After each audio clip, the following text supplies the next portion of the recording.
정부는 올해 경제 성장률을 당초 전망치보다 올린 4.2%로 잡았습니다.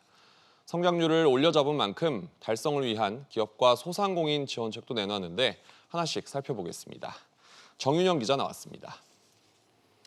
더 강한 유인책을 내놓은 것 같은데 구체적으로 어떤 계획들이 나왔습니까? 네, 먼저 국가 전략 기술인 반도체와 배터리, 이 백신에 대한 투자 인센티브를 주는데요. 네. 올해 하반기부터 2024년까지는 연구개발 시 최대 40에서 50%, 시설 투자 시 최대 10%에서 20% 세액 공제해주고요.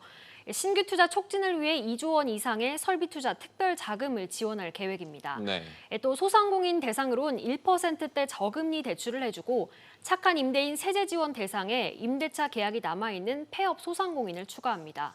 이 밖에 자동차 개소세 30% 인하를 연말까지 연장하고 친환경차 취득세와 하이브리드차 개소세 감면 기한 연장도 추진됩니다. 청년층 패키지 대책도 따로 나왔던데 아무래도 청년들의 관심이 큰 부분이 담겼겠죠? 네, 맞습니다. 먼저 일자리 부문에선요, 이 국민 취업 지원 제도에서 6개월간 월 50만 원의 구직 촉진 수당 수혜 대상이 되는 청년 특례와 관련해 재산 요건을 완화해주고요. 취업 경험 요건도 폐지해서 참여의 문턱을 낮춰줍니다. 네. 주거 부문에선 대학가와 역세권 등의 전세 임대주택 5천 가구를 공급하기로 했습니다. 또 월세 거주 중인 무주택 청년이라면 월 20만 원의 무이자 대출도 받을 수 있습니다. 이 밖에 자산 형성을 위한 지원 계획도 나왔는데요. 네. 이 소득 수준을 세 구간으로 나눈 뒤 이 소득이 가장 낮은 구간에선 저축 금액에 비례해 정부가 일정 비율의 돈을 같이 적립해줄 계획이고요.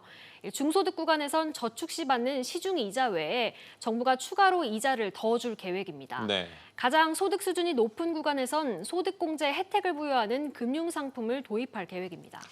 마지막으로 논란의 5차 재난지원금 논의 어떻게 진행이 되고 있습니까? 네, 일단은 정부는 재정을 이유로 소득 하위 70% 지급을, 더불어민주당은 전 국민 지급을 주장하고 있는 상황인데요. 네. 이번 주 안에 지급 대상이 최종 확정될 것으로 보입니다. 신용카드 캐시백의 경우 소비 액수가 많은 고소득층이 혜택을 볼 수 있는 만큼 재난지원금은 보편이 아닌 선별로 갈 가능성이 높습니다. 다 주는 게 아니라 가려서 줄 가능성이 높다는 얘기군요. 잘 들었습니다.